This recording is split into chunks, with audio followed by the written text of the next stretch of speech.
I wish I had learned this truth many years ago. Be thankful for the days, good and bad. All right, welcome to another episode of Warrior versus Zombie. And as always, I have an incredible warrior guest for you here that I'll introduce in just a second. But first, let me explain to you, if you don't know already, why you're here. First, success is a journey. It's not a destination. As warriors, we all have a history of ups and downs, wins and losses that are all part of making us who we are up to this point and provide a foundation for our path forward. We all battle our inner zombie as well as those zombies in our world, and in each episode, I interview warriors who are aspiring leaders from all walks of life: entrepreneurs, artists, health practitioners, business owners, literally any inspired leader that has a story to tell. These warriors have a cause. They have unique value and a vision that goes generations into the future. And today's guest is no exception. Audrey McGuinness is an amazing warrior. She's a mother, a counselor, a psychotherapist, and development coach. And her 35-year warrior journey began with an 11-year stint in investment banking. This is an interesting transition that I see, by the way, in the United States and Australia while raising her two children. Then her focus shifted to psychotherapy, counseling, and coaching over the last 24 years. Today, as a highly skilled and empathetic counselor, psychotherapist, and development coach, she is certified by the Australian Counseling Association. And Audrey excels at helping individuals and teams navigate their professional and personal situations. And she helps them by designing a personalized pathway to their desired destinations, what I call their vision. Her passion lies in supporting personal growth and helping people to become, I love this, better humans. Audrey brings a holistic and client-centric approach to her work, and her extensive experience both in a clinical and a corporate environments make her a valuable resource for those seeking self-awareness, improved communication, and enhanced personal and professional relationships. Audrey McGuinness, welcome to Warrior versus Zombie. How are things over there in Sydney, Australia, down under, as we say, and actually in the future? I always love this when I'm talking to folks like Alan Stevens and you and others that are now part of this Be Connected community. When I say, well, is tomorrow going to happen? I love that. So anyway, so how are you doing today? Hi, David. Good morning from Sydney. I know it's evening your time. Yes, tomorrow will come. It's here, and I'm sure it will be there soon. It's a sunny day here, and it's near the end of winter, but it's a gorgeous day here in Sydney. Just up front, I'll just apologize. I'm fighting a bit of a cold, so if I have to mute myself and cough, I'm here, but I just, gotta go offline for 1 second. Thank you so much for having me. You are an inspiring warrior yourself, and I've been very impressed, with the interviews I've seen and the few times I've had a chance to talk to you. So thank you so much.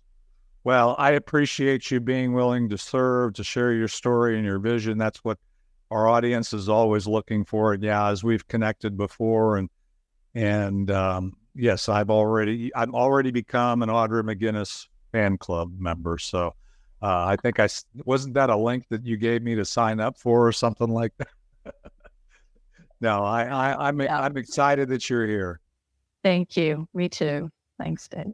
Well, I really, really want to get into your story. I'm so fascinated by the investment banking and the U.S. and I know there's a whole lot more story to go there. You got a couple of kids. I don't know how that all kind of connected. I have 5 children, so I kind of know that those things have you make decisions that can obviously they're for the right time and so on. So we'll talk whatever you want to talk about, but I really want to get into your story, which means that we'll get into the second segment. So for those in the audio audience, we're going to take a quick break. And we'll hear a little more of the theme song from our music artist, Ricky Jean Wright. It's not the getting there. And we'll be right back with Audrey McGuinness and Warrior versus Zombie. But the miles become the teacher while the student learns real slow, traveling blind most of the time. Wherever you go, it's not the getting there, it's the journey every day. It's not. All right, Audrey, as I said before the break, you get to pick where you start. I've got so much journey. I'm old, so I got so much journey behind me. Sometimes says, Tim, how did you get from where you are to here? I have to, it's harder to pick my starting point than it is to get to where I am today, because that's the thing with warriors. By the way, I do appreciate you, even with a cold, be willing to power through. To me, that's a big warrior trait, right? Warriors move forward. There are things that jump in the way, but we overcome those and we keep moving forward. So tell me your story. How did you get from where you started to where you are today? So as you just said, I think I was wondering where to start today.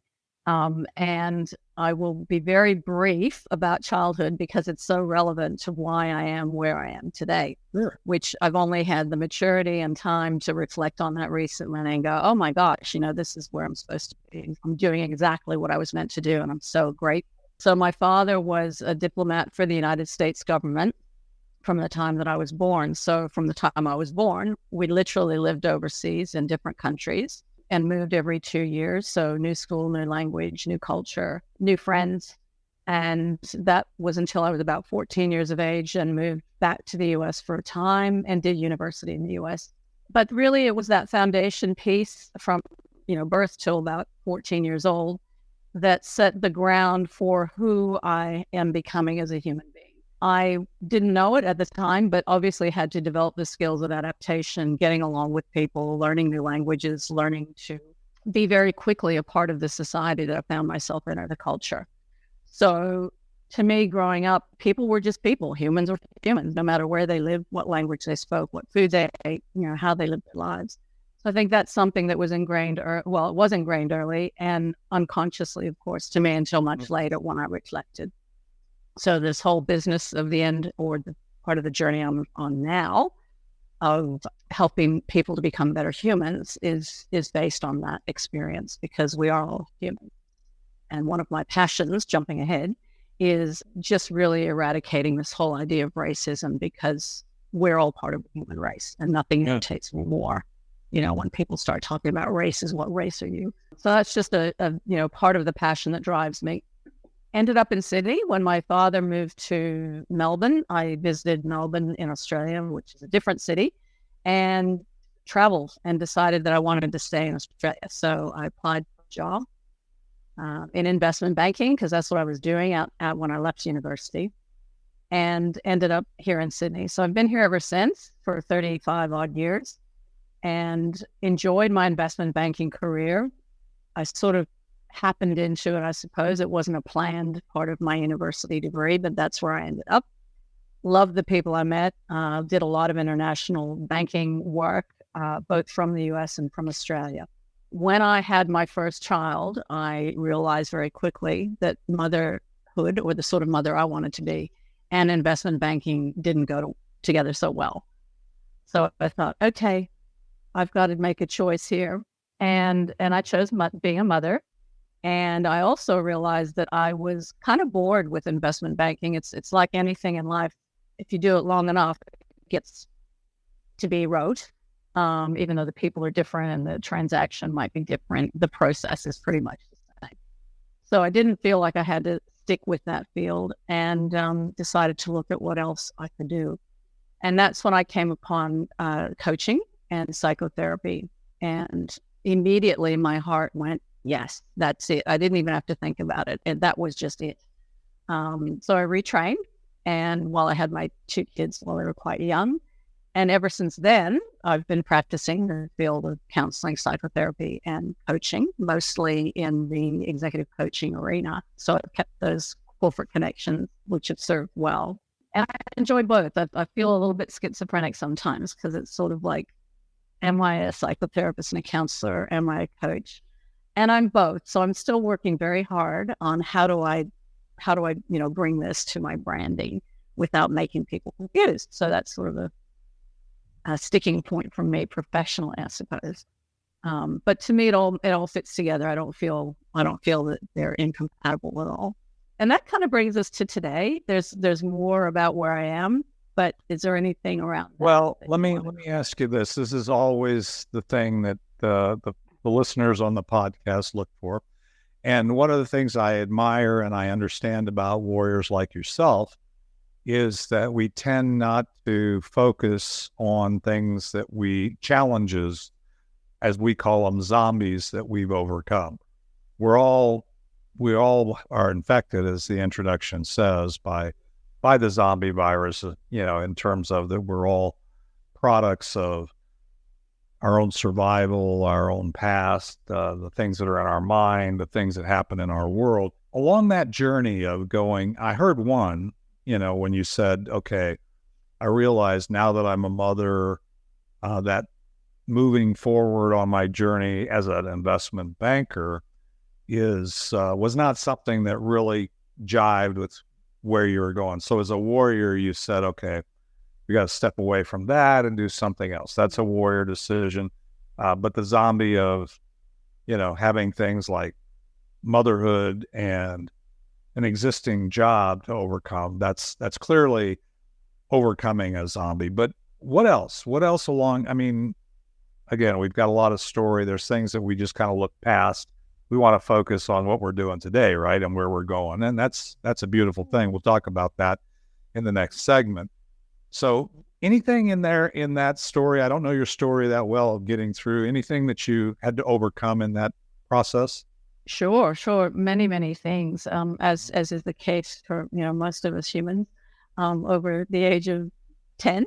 So I think early on, it was very much overcoming the fear and the angst of being plopped into a new country, new language, new school, new people. Mm-hmm. And for me, that became a process of really getting adaptable and doing it very quickly. I didn't know that as a conscious process at that time, but definitely, even as children, we're so adaptable and we learn from our environment and we adjust and adapt to it. So that was sort of an unconscious process of dealing with the challenges at that point in life. I think in terms of the choice then between banking and being the mother, the kind of mother I wanted to be, but gosh, it was hard leaving that big money career behind. Mm-hmm. Really, that was a tough decision. And what I found when I left was I had undiscovered parts of me that felt that I wasn't of value unless I was earning money. So it was a very interesting reveal for me. Which went to the core of my self-esteem, as it does for many of us. We suddenly realize, well, what am I? Who am I without that, with that persona, without that money? So that was a very big challenge for me, and it impacted on my capacity as a mother, and I recognized that very quickly, and I knew I needed help. So I reached out for help around that, both psychologically as well as physically as a mother, and making sure those babies were getting what they needed. And I think it's a huge one for any of us because it's a change of identity. It literally is. And I think for fathers, this can happen. It certainly happens for a lot of mothers that I know who have had other careers and done other things with their lives. So I think that was the first really major hurdle that I was aware of psychologically that I had to work with. And it would have been easy to go into the depression part and just fold up and see, let someone else come in and take over. That's not my nature, and that's not what happened, thankfully. Yeah. So that was probably one of the biggest, hurdles looking back, biggest challenges I had to overcome. And another one would have been just, very shortly, well, not very shortly, but some years after that, I became a single parent. And that in itself was another challenge, to be working as a primary earner for the family, as well as raising two young kids. So that's not something I'd wish upon anybody, father or mother. It was excruciatingly difficult from a physical as well as mental and emotional point of view. And again, forced me to do something that I have never been comfortable with, which is reaching out and asking for a lot of help. And that was one of my main lessons from that journey, that part of my journey. And those challenges continue. They've not stopped. They don't, for us as we grow and change.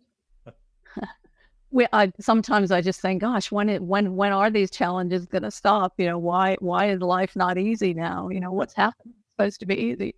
So again, that social conditioning, is very strong that we grow up with.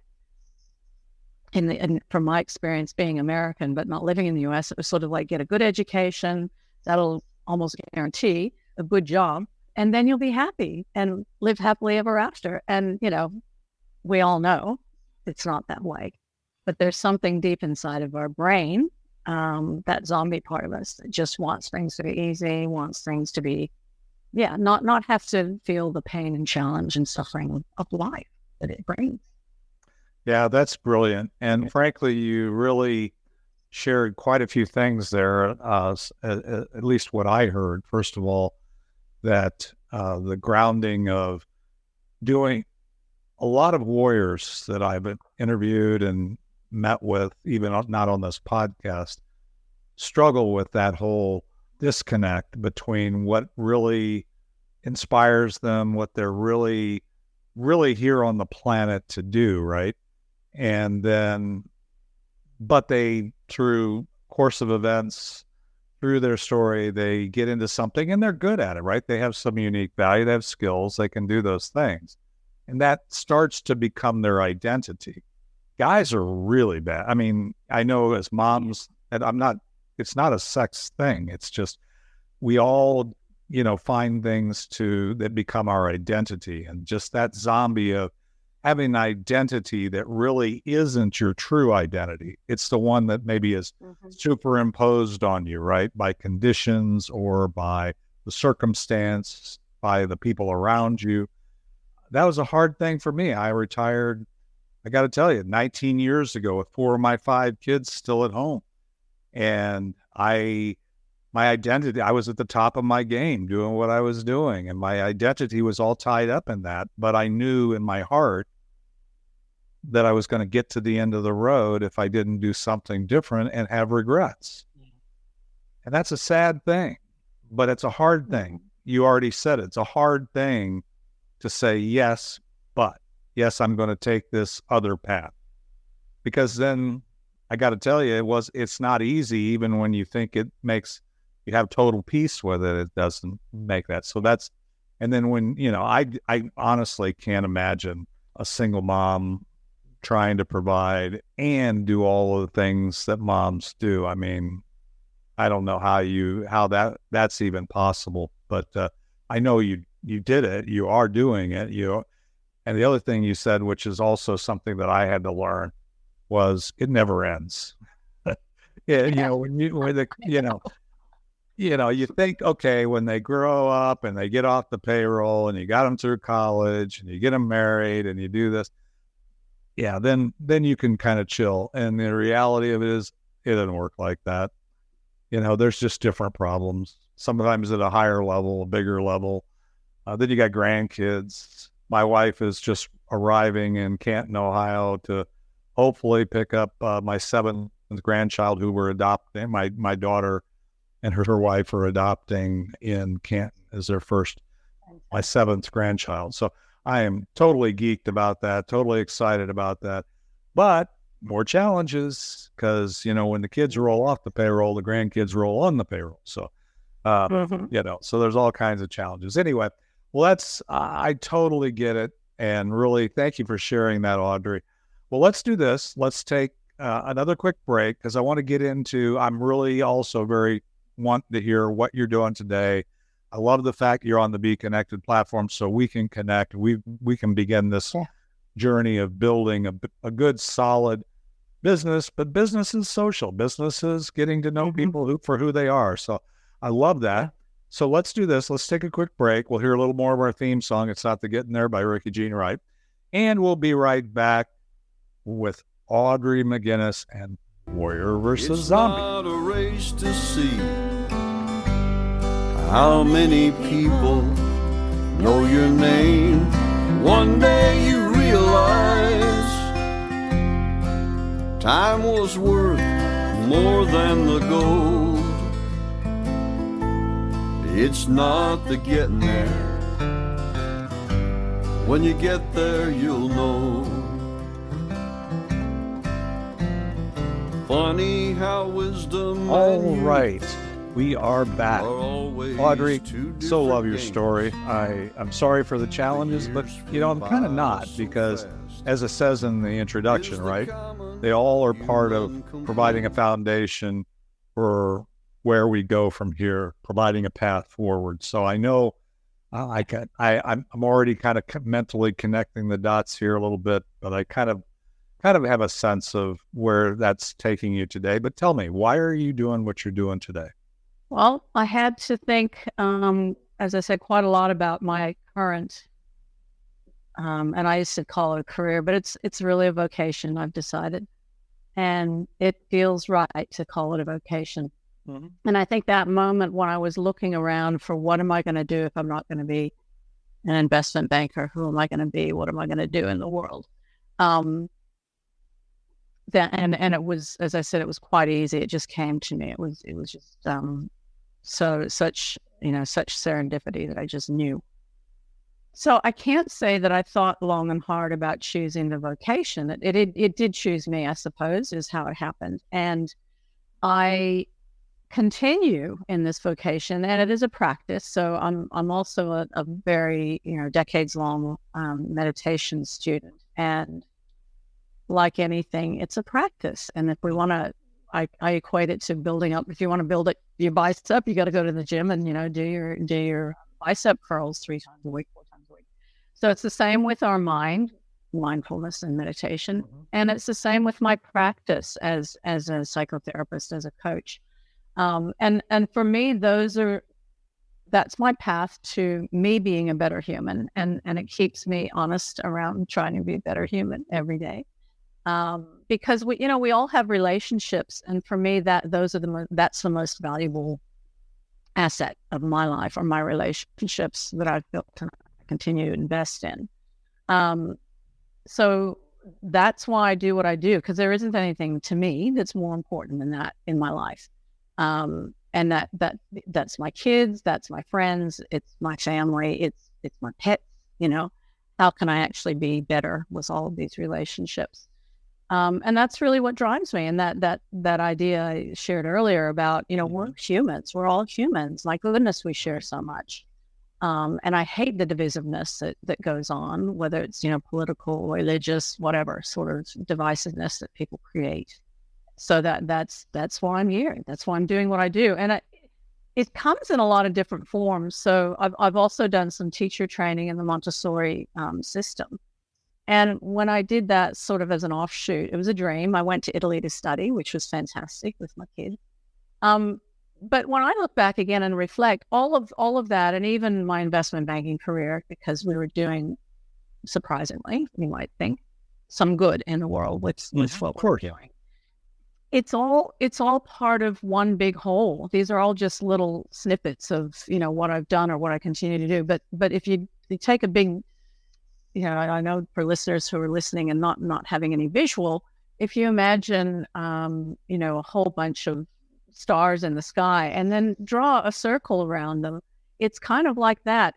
Everything is encompassed in a bigger circle, which completely expands and continues to expand as I grow and as I age. And I think for me, nothing is separate in my life when I look back, and nothing is separate really between us as humans. So it's about how do we build a bigger container that can hold all of who we are, but all of who we are as humanity, not just as an individual. And that might be a little bit hard to envision. So I hope that helps a little bit with the concept. of having something that is flexible and grows, but encloses all of who we are as individuals and as a human. Probably doesn't answer the question very succinctly, but no, I get it. It really does. It isn't succinct, but I don't ever speak in succinctness, myself. So that's a good criticism of me. So, but I get it. Your purpose really is to be more inclusive, to bring, to expand the universe of possibilities and the people that are part of that to the whole planet. I guess the whole thing is kind of what I heard, and I think that's beautiful. I'm often criticized for oversimplifying, and so if you'll excuse the oversimplification here, I mean, I happen to be a Christian. I don't know what, and it doesn't matter, but I am a Christian, and life is real simple for me because I only got two jobs. One is to love God, and the other is to love you. I don't have to agree with you. I don't have to like you, but I do have to love you. And if you start with that foundation, regardless of what you label yourself, in my opinion, and I think we are very aligned here, by the way, is I only got two jobs. And the one with you is real easy because I need to look at you. And even if I don't on the surface, seem to think the way you do, I still got to figure out how to love you because that's my job. So I love the fact that you're wanting to expand that. I think you feel a lot of times what you focus on. So I try to focus on what's good and right and pure in everybody that God brings into my path, including yourself. And I just love that. I love living life that way. And it's a lot more fun than trying to look at what's wrong with somebody else for whatever reason. Whether you say it's political or this or that, the labels tend to be things that divide us, right? They tend to, in my world anyway, they tend to say, okay, they're in that category, so they're in that box. I don't have to, no, we're all in this. I love the fact that you said humans, be good humans. We're all humans, So anyway, so I love it. So you have, I've already gotten to know you enough. I know you have a lot of unique value. We all do. There's all uniqueness in everybody. What would you say is your kind of unique value that when you're working with your clients, your kid, in the world that you're in, right? Everybody, I don't have to personally, and I don't believe in having kind of dividers between this aspect of my life, my family, my business, my family, my church. No, I'm me. I am who I am. There's no divisions there. What kind of value, your unique value that you see yourself bringing as you work with clients, as work to be a better human? What does that look like? Yes. So I think for me, it's creating rapport well and easily with people. And I think that comes from my foundation of compassion. And that is also a practice. So we can use that word very easily. But there are times, as you say, that's challenged. You may not like a person or agree with their philosophies and approach to life, but to actually have love for another human being, have compassion for another human being, if they're in pain, especially, that does take intentionality. Mm-hmm. And it does take waking up every morning and saying, how do I want to show up as a human being today? How do I want to live my life today? And if we choose something very intentionally, whether it's compassion or love, I think that's the practice. And then to carry that out every day. So I have good endurance. That's another really strong point of value. I can go the distance, and I do. And the part of my practice of compassion is to, put judgment to the side when I feel it arising. I mean, we all do. We all have moments of looking for that difference, looking for the criticism, looking for what's wrong, and to recognize that very quickly and put that to the side and say, wait a minute, let's just put the judgment down. Let's put the assumptions to the side and just be with this person. as a human, nothing else. Doesn't matter, as you said, what your role is. If you're a mom, you're a dad, you're a son, whatever. Just be with that person. And I think we all have that capacity. I'm not sure that I have a unique. I'm unique. No, don't sell yourself short. We all have the capacity, but even though we have similar capacities, we are all human. I believe we're all created unique. There's no one like you. There's no one like me. And so I do see uniqueness in you. Thank you. And for me, a lot of that is being very conscious and conscientious about it. I think that's the key for me, because as you say, we all have capacities, but choosing very conscientiously to focus on this, as you said also before, focus on things that we focus on are the things that actually manifest in our lives and other people. So that's I think my intentionality around my compassion, I think, is one of the biggest points of value that I bring.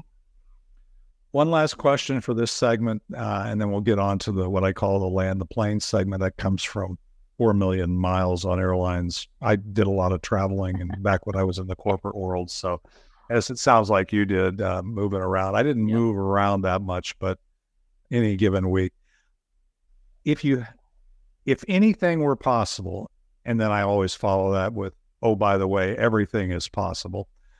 What kind of impact would you hope to have? I mean, you've kind of said it. I think I heard it a little bit in what you said up to this point. Yeah. But what kind of impact would you like to have?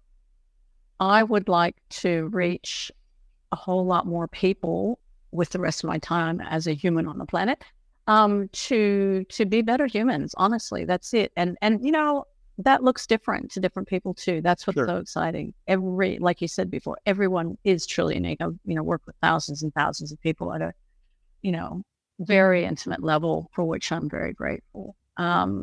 So yeah, that's it. It's just to help people be better humans, and more people, as many as I can. That's become a bit of a driver, I suppose, as I age. Yeah. Love it. That's perfect. I think if we all had a vision of, kind of having that kind of impact, the world would continue to be a better place, right? Well, let's do this. Let's take our final break before we get into what I call the land the plane segment. And when we come back, I'll give you a minute to think about it. But if we take away anything, we could take anything from this conversation. What one or two things? I used to say one, but then warriors are always overachievers, so maybe they'll come up with two. I'm not going to hold you to one, but if we take away anything from this discussion, from your story, your journey, your podcast, this what you're doing today, what would you want us to take away? So now let's hear another snippet of It's Not the Getting There by Ricky Jean Wright. We'll be right back with Audrey McGuinness and the final segment of this episode of Warrior versus Zombie. Funny how wisdom and youth are always two different games. The years flew by so fast, is the common human complaint. The memories in our minds turn to diamonds in our soul, and by the grace of God. All right, Audrey, this has been a lot of fun, and thank you again for telling me the future's still here and getting up and joining me, since it's my evening and your morning. So tell me, as I said before, if we take away anything from this podcast, what one thing or two would you hope that we take away? Courage to just take one more step when things are tough is one thing. Believe in the and we don't have it always in ourselves. So the second part of that is reach out for help, whether it's prayer, meditation. The universe really is a big place, bigger than we know. And I think, to other human beings, goodness, because mostly we do want to help each other. We really do. So courage to take another step when things are getting tough. Just one more step. Doesn't have to be figuring out the end result. And asking for help, because we're meant to be we're kind of pack animals. We're meant to help each other. It's always amazing to me, and it shouldn't be, I guess, how aligned people are, how aligned when I talk to warriors that I haven't known very long. But, you said a couple things there, and the thing is, life is a team sport. It really is something that we need each other for. I don't think we survived because we were the strongest or the biggest or anything else. We survived, and we've thrived, and we've grown as humankind, for all of us humans, because of each other. And the other one is, I say, look within, which is the meditation, and that you have power within you that you don't really, always remember, especially when you're under stress or things, right?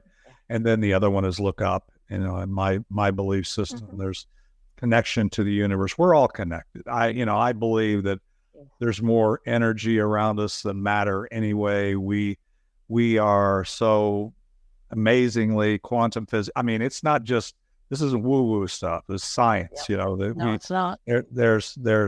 Time is a construct that helps us structure life. I'm so fascinated by all that. But anyway, I think that's brilliant. So, Audrey, I know because you're in Australia and I'm here, and sometimes the time thing is tough, but we can be connected. We've proved that we can be connected on this platform, and I love that. I've met so many people on this global platform, and building relationships like I do in my local in-person networking group, but I do it, from one side of the planet to the other. So I think that's such a cool thing. But how else? I know we can find Audrey McGuinness on Be Connected because we are connected. How else, or is there any other way that you'd like us to, the people hearing this podcast or seeing this replay, you would recommend? Yes, sure. So you can reach me at Audrey at headandheart.com.au. So that's head like your head and heart like your heart. So head and heart, Audrey at headandheart.com.au. Awesome. And for those listening, you don't have to write it down if you're driving or whatever. I'll make sure that website link is in the show notes so that you can click on that after the fact. Well, Audrey, thank you. I appreciate it. This has been a great discussion. I appreciate you sharing with our warrior audience, and thank you. Thank you, David. Wonderful to be with you today. Thanks so much. Appreciate you. All right. And for those in our audience, we'll be back next week. We did this one a little bit later. Normally we're at 11 a.m. Central, but that wouldn't have worked good for the Australian contingent here now in this global. So we'll move them around, but it'll be out there on all the audio platforms. Warrior versus Zombies, the only one out there. And you can find us or join us on Be Connected, because that's really where it's happening. So thank you, and we'll be back next week. It's not the getting there, it's the journey every day. It's not a race to see how many people know your name. One day you realize time was worth more than the gold. It's not the getting there, when you get there you'll know. One day you realize time was worth more than the gold. It's not the getting there, when you get there you'll know.